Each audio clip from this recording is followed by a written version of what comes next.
जय माताजी मित्रों, आज अमे आव्या छे खोडियालमानुं धाम वराणा। जे तमने दर्शन करावरावुं हूँ मंदिर अने माताजीना।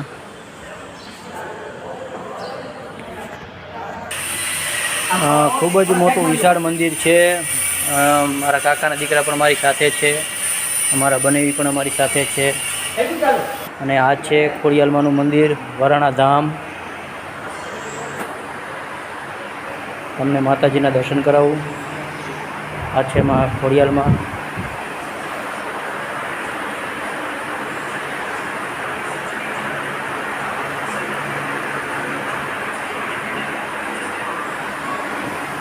तो मित्रों, आ छे वराणा धाम माताजी खोडियालमानुं मंदिर। बहुत सरस अने सुंदर जग्या छे, तमे जोई शको छो। जय माताजी।